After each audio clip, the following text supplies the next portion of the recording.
I'm Ryan Cap. I'm an alcoholic. My sobriety date is February 13th, 2021.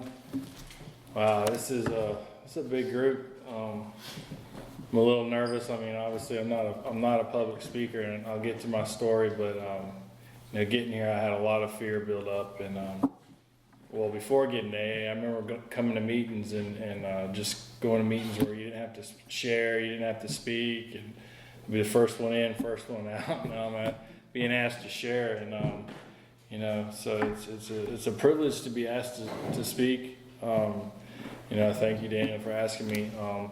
I know there's some history of this group with Tom I being the founder, and that's something that weighs heavy in my heart. I know I've met him a few times.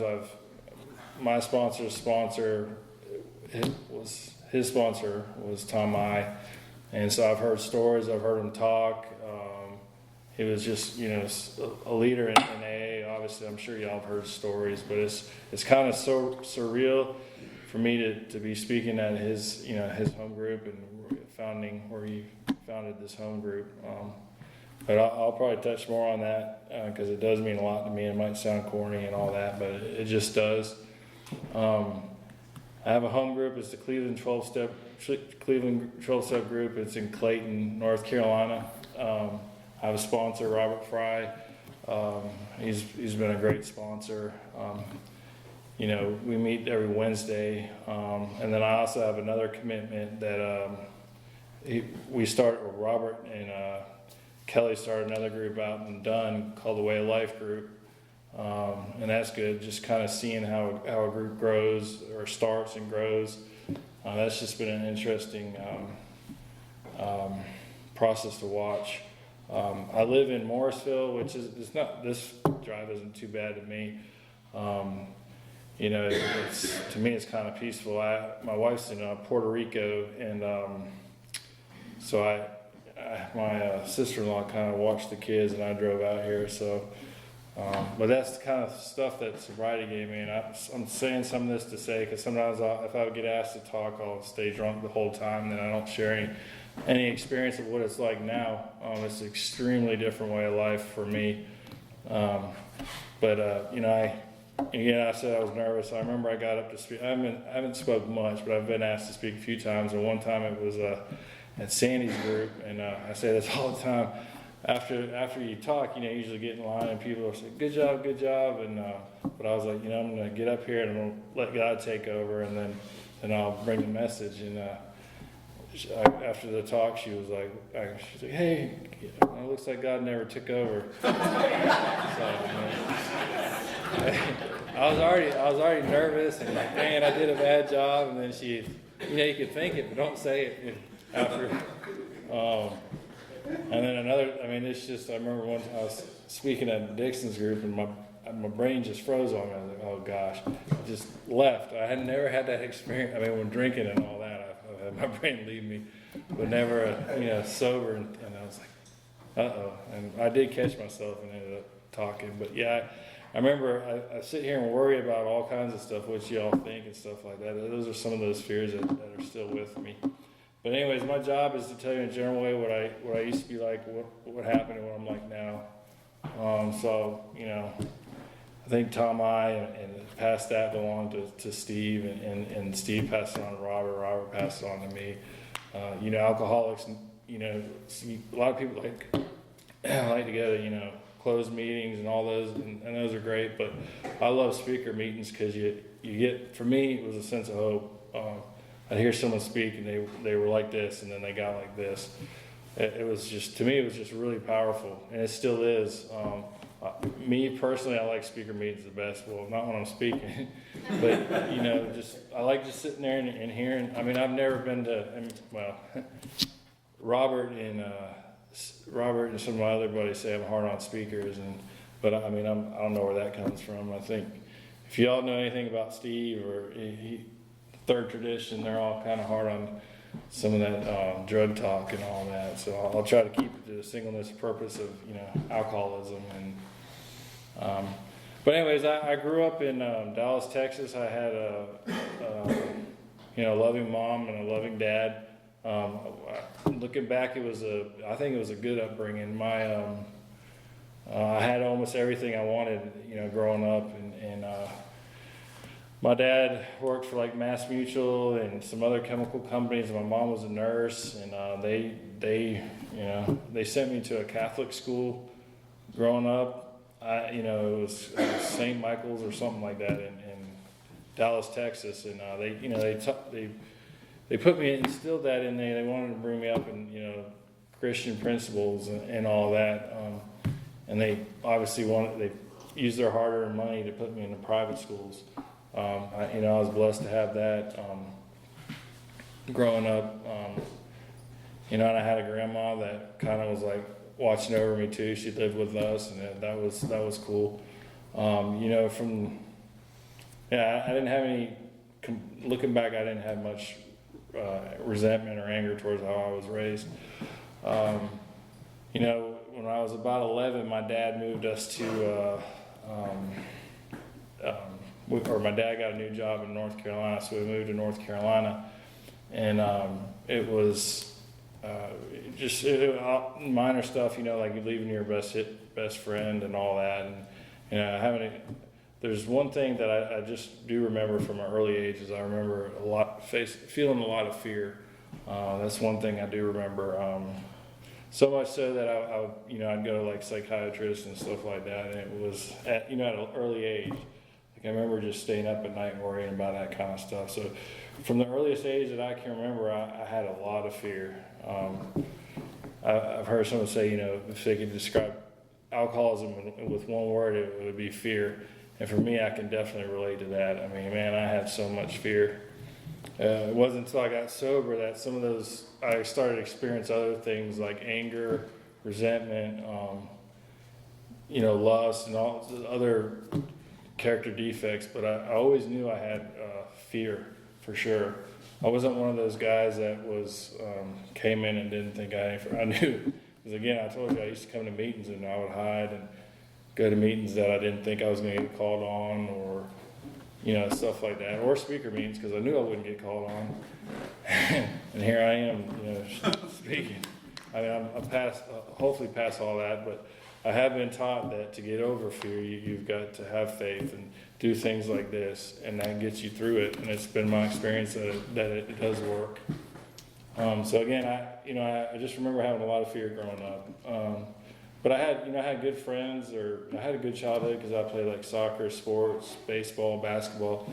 So I had friends, and my social life at that early age seemed fine. Then I move on to Cary High, or East Cary. We moved to North Carolina, and I started going to public school, and that seemed fine. I didn't do any major things, and the only thing I do remember from an early age is my dad's an alcoholic, but I had never seen him drink. And the one thing I remember is he just didn't drink, and we just kind of knew he was an alcoholic. He didn't go to AA, but he just quit drinking and left it alone. It's not something that I can do. But anyways, I remember my mom and dad got in an argument, and my dad was like, "Who are you gonna stay with?" Well, my two sisters went and stayed with my mom.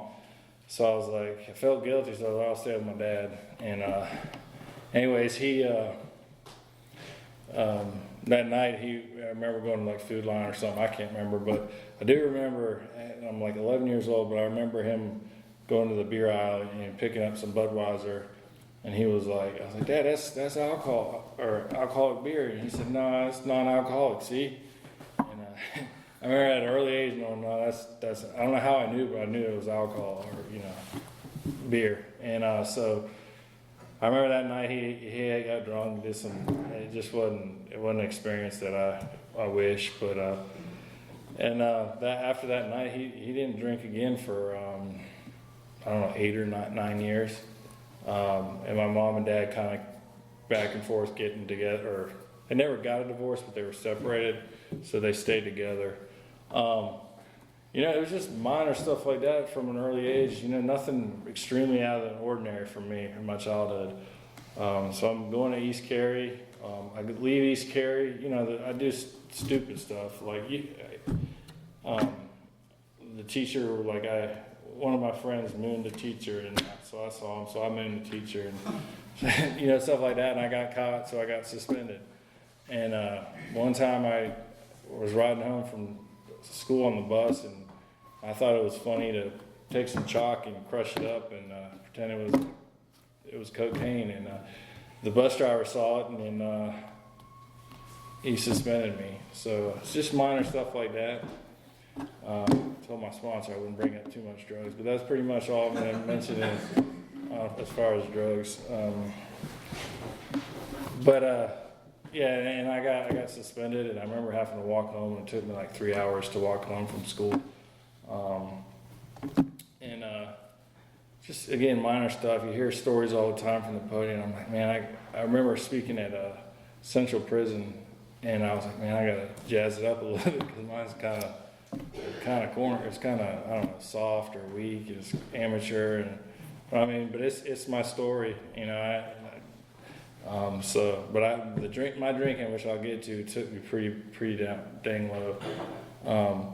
So I leave East Cary, and I'm going to high school, and again, that fear I had, I remember leaving there, and a lot of my friends went to Cary High, and I was assigned to Athens. I remember going to Athens and having like no friends, and like zero, and you know, and I remember walking through the halls and just feeling like you could be around 1,000 people, and I just felt so alone. I remember I've heard people talk about, you know, alcoholism is the loneliness of alcoholism. Well, I started feeling that before, you know, alcoholism, before I started drinking. You know, I could be around a lot of people, but I just felt alone.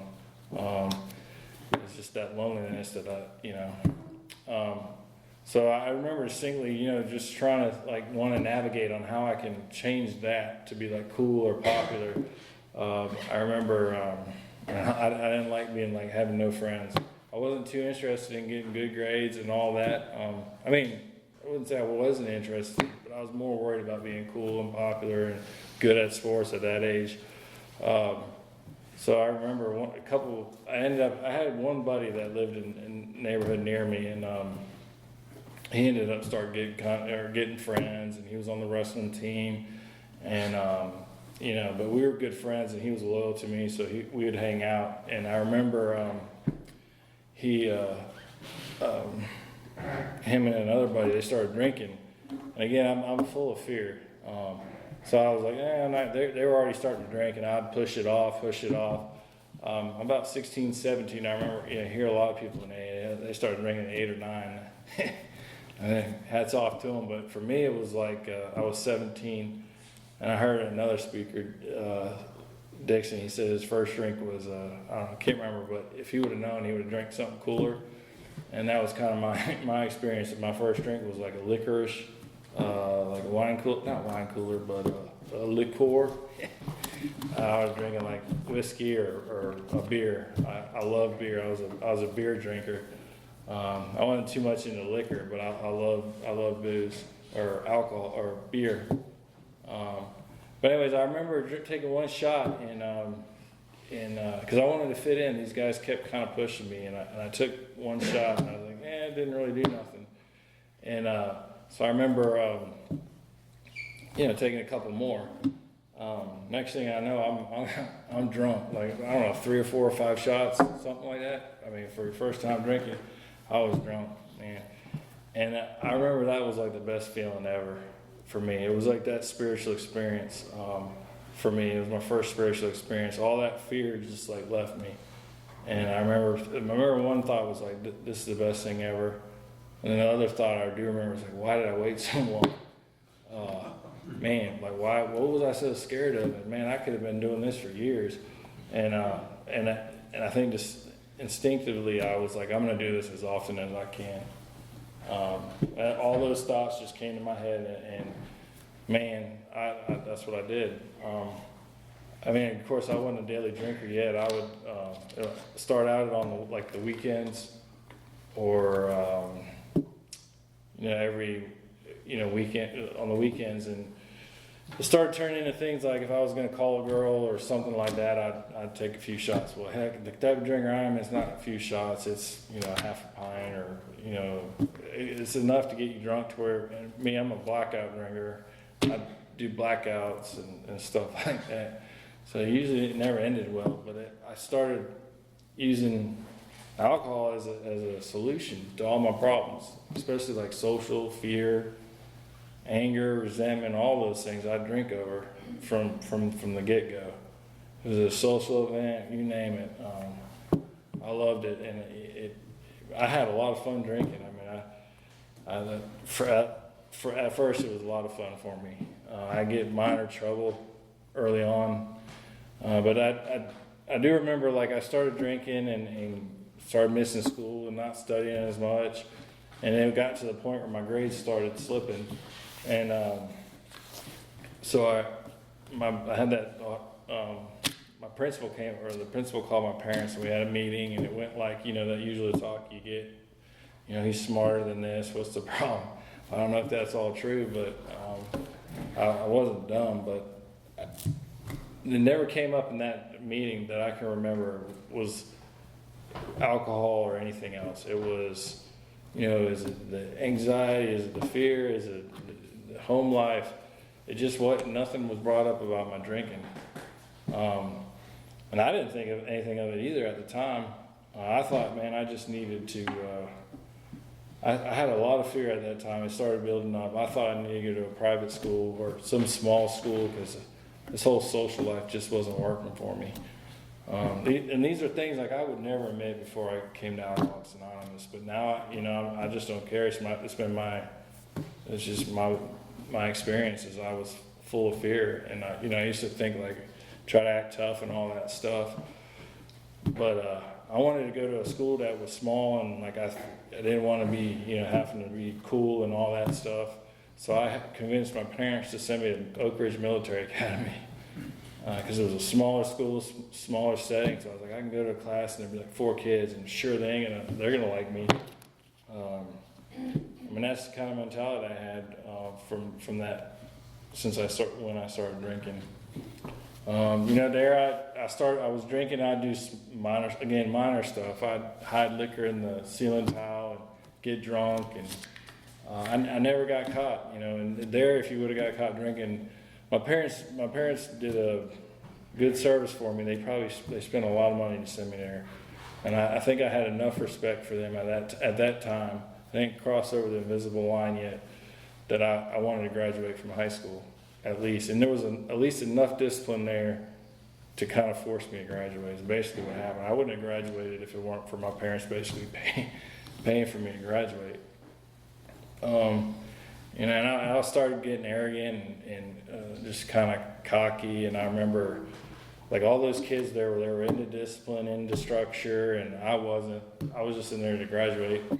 And they would have like ribbons and pins and all this stuff like all over their jacket. And I remember when I graduated, I had one ribbon.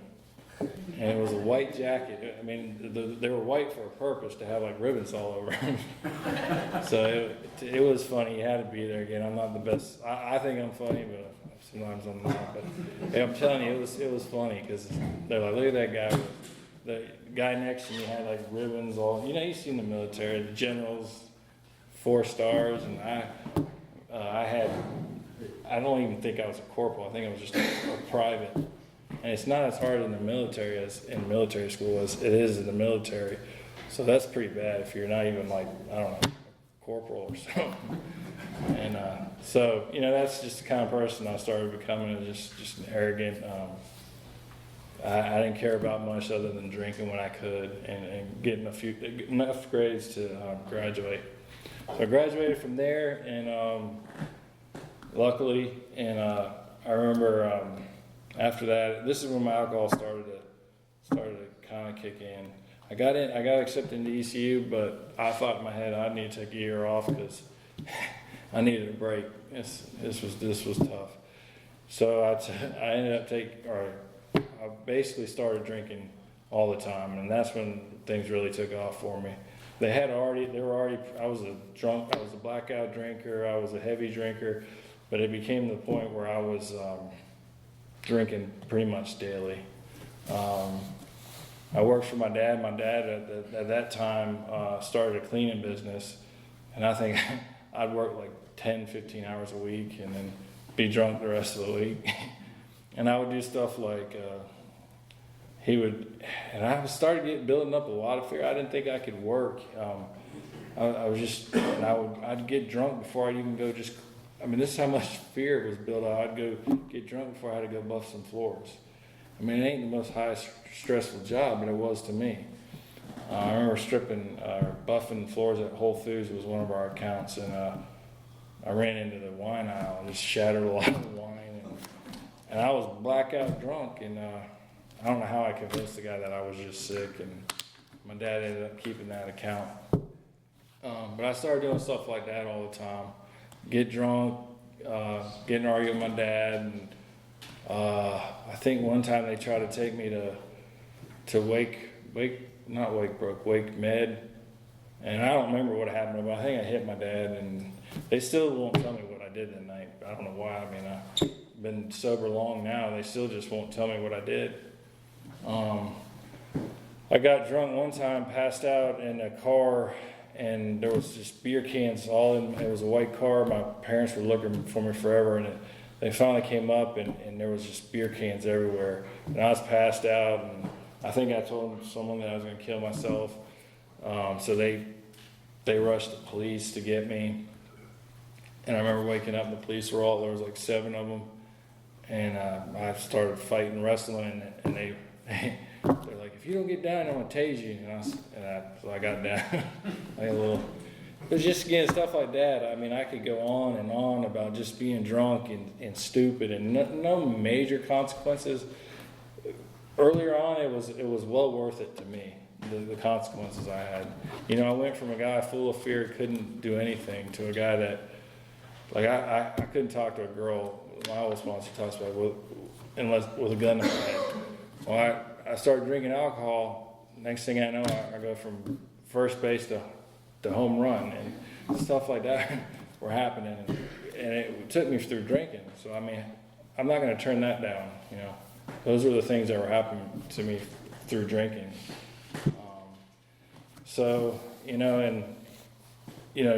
Here's a story I think is funny. Y'all might not laugh, but my uncle. I'm at ECU now, and my uncle, my mom calls me, and they're like, you need to go get your uncle. He had a stroke. He had a wet brain, and it was from alcoholism. I can say that now. I mean, it's just a fact. I'm not trying to. If someone knows someone that has a wet brain, it's just my experience. But so me and my drinking buddy, we're going to go down there. It's in Pittsburgh, and we're in Cary, North Carolina. I get in the car, and I'm like, yeah, all right, let's go get the beer. And it's like an 8-hour drive. Soon he's like, I got you. And we had 2 coolers, and we go get drunk, and we're drinking the whole way down. And one thing that I remember is, I remember just barely seeing all the lights in Pittsburgh. And then a few things I remember is, like, every bar that my uncle would go to, they wouldn't let him in, or he owed him money. And so we were just drinking at, like, his house. And I remember my uncle saying, man, I'm worried about you. Basically, my uncle cited me on my drinking. I mean, if you're starting to get cited by a guy that has a wet brain, you might have a drinking problem. I remember being really, really, like, upset about it. I'm like, man, who's he to tell me I drink too much? But he was on to something.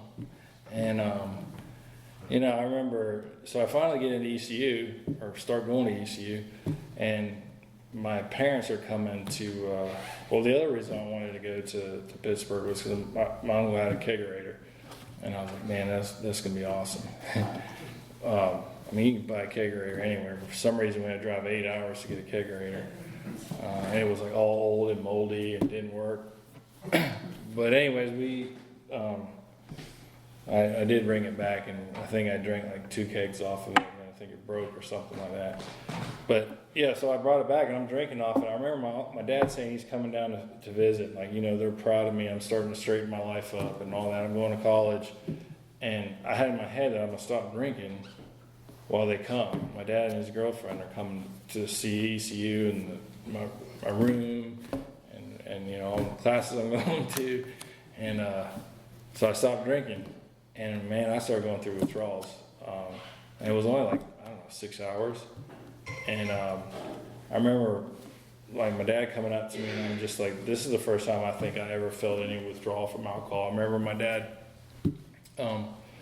looking at my dad and I'm just like, I'm trying to talk but I can't. And I don't know if any of y'all have ever experienced that. I don't know, it was some type of withdrawal. I just couldn't talk. And, the only thing I knew to calm me was to go in the fridge and get a couple beers down and calm those nerves, and I was able to. And I think that was the first time I think I started realizing, man, there's something going on here that ain't right. And I think before I just always thought that, I love to drink and I drank a lot and I knew that. And then, your buddies you hang out with, they drink a lot and they do wild stuff, but you're either, you're at that age where that's all you do pretty much.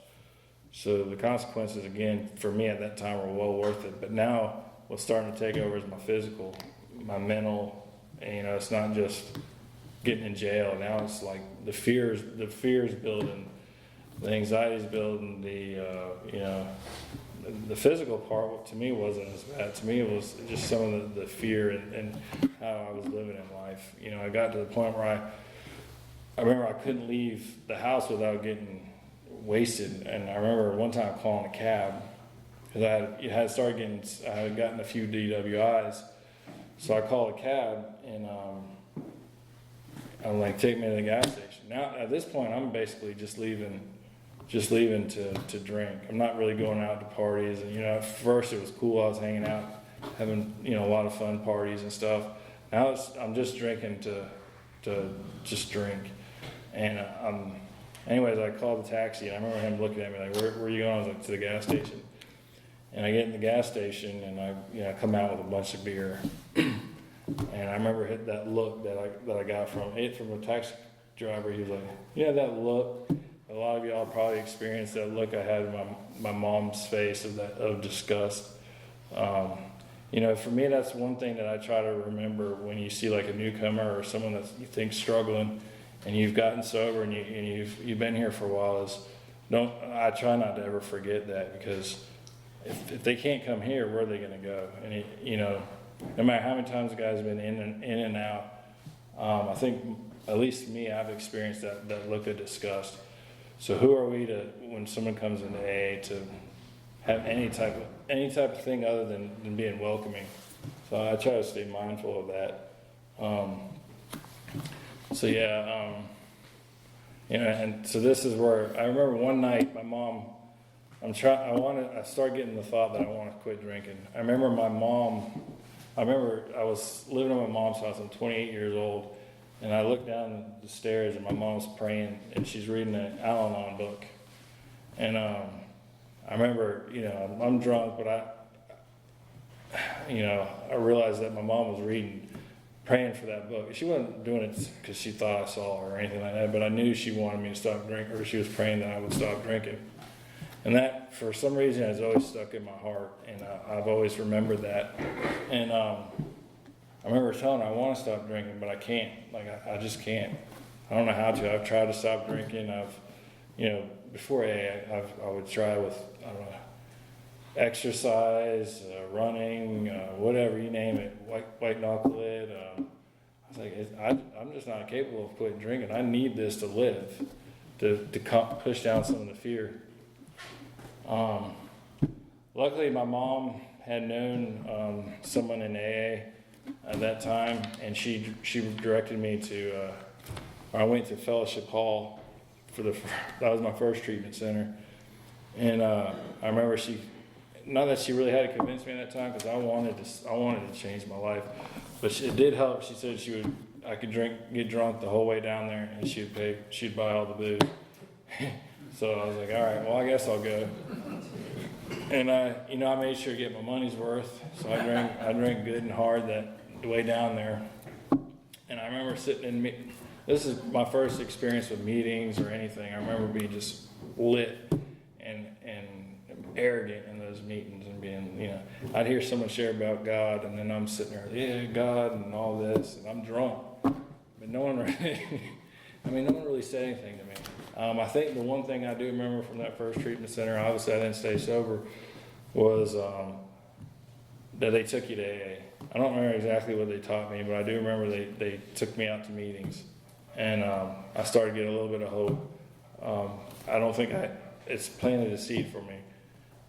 And for me, like from the first time I ever went to AA, maybe not tonight, but any other time when I go to a meeting, I just feel right at ease and comfortable and like a part of, and it sounds corny, but this is like the first place that I've ever felt a part of, or these are my people, like the language of the heart you hear about, and like, my home group. I mean, there might be one or two guys that I don't like, but for the most part, I love a lot of people I meet in AA, and there's just that connection, that language of the heart that we share.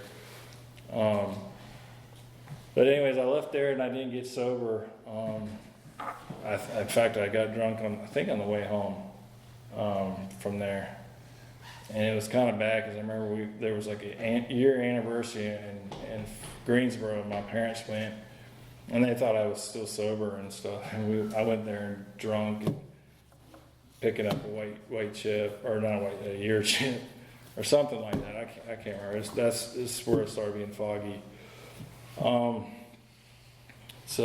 then I ended up going to, my drinking just becomes daily bad, it's like, I'm not getting in major trouble, I'm getting DWIs, stuff like that, I'm going to jail, but I was just the type of drinker that I wouldn't leave my house. I mean, I couldn't keep a job, I couldn't have a job, I would just stay at home and drink, and that's just been my experience. I've heard people have jobs and married, and man, I couldn't get married and couldn't keep a girlfriend, couldn't do nothing drinking, because I just could barely leave my house. Well, not even my house, my mom's house.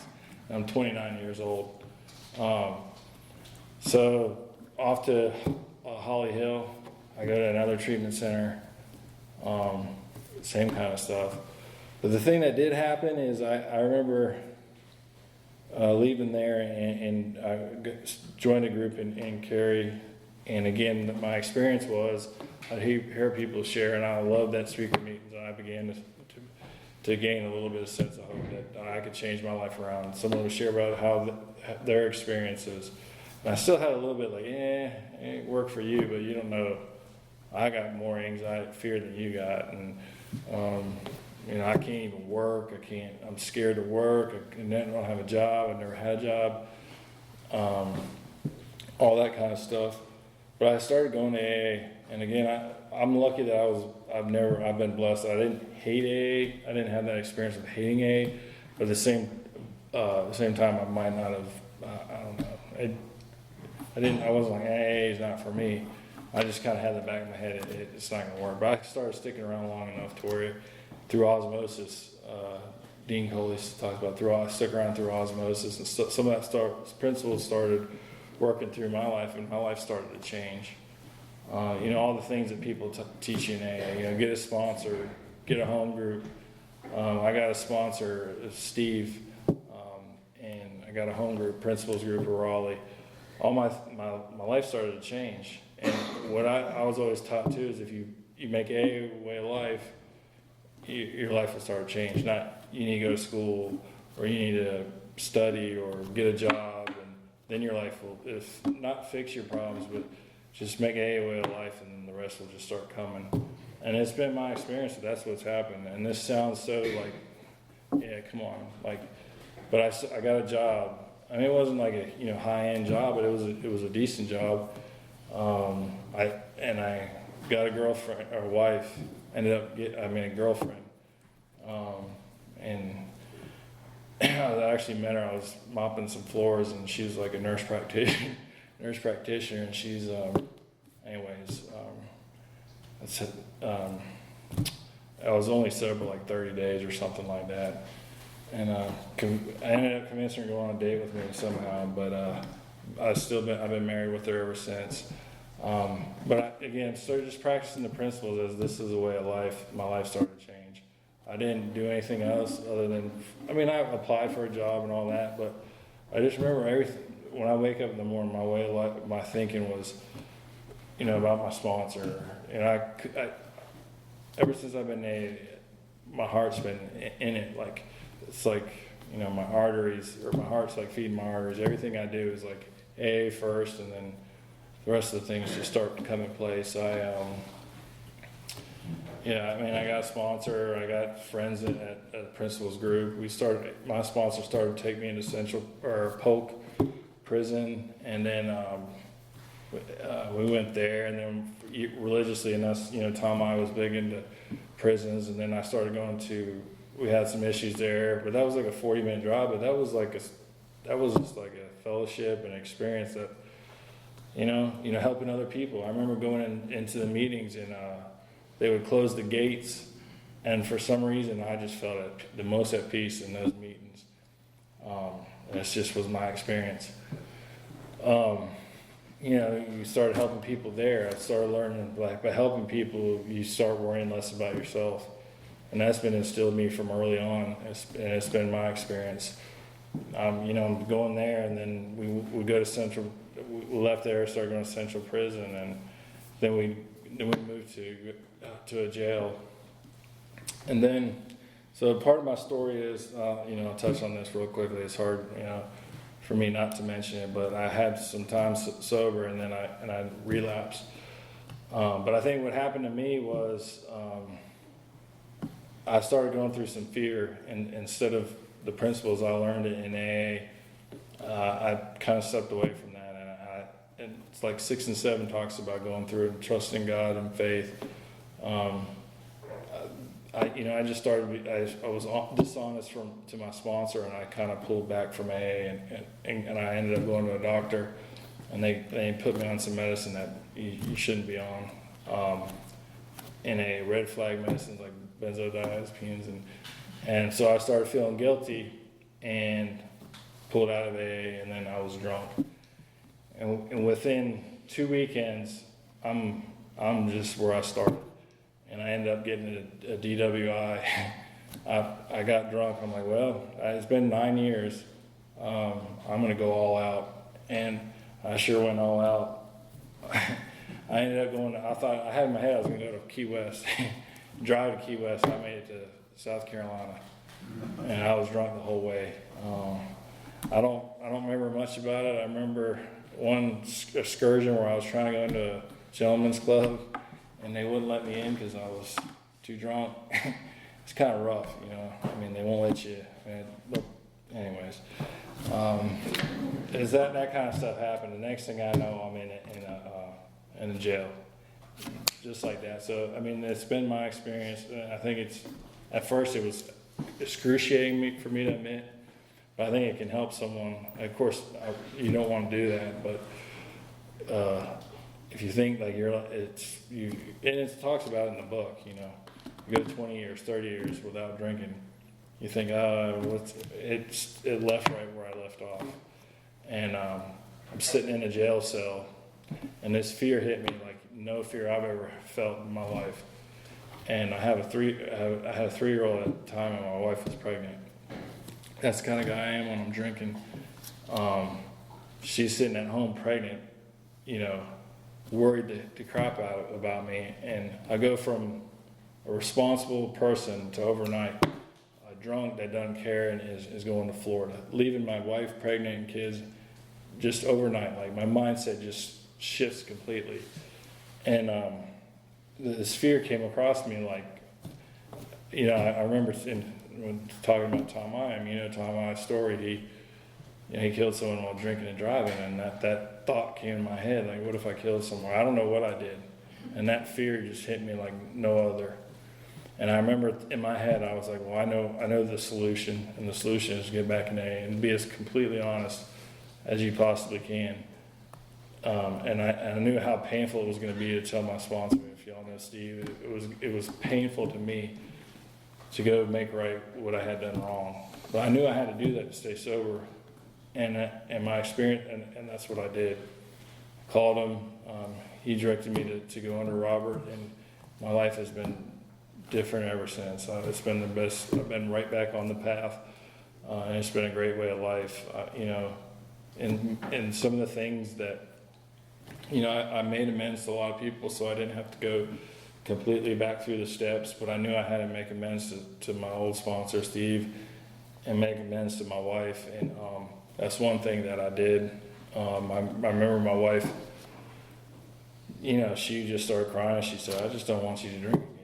And she said something like, "Well, you kind of don't really have a choice." And I was like, "What do you mean?" Like, "Yeah, I could keep drinking." She's like, "Well, I don't know how you could keep drinking like that." And I was like, "Well, I've done it. I did it for like 10 years. But I mean, she's not an alcoholic, so she doesn't understand. So I made amends with her, and I made amends with Steve, and I fully believe that. To me, I had in my head like it was humbling and painful to come back, but this program is powerful. It's been my experience that not only does it work, but it works for a guy like me that basically gave it a middle finger and walked away from it. It works as long as you work it. It's worked for me, at least. I can't leave my house.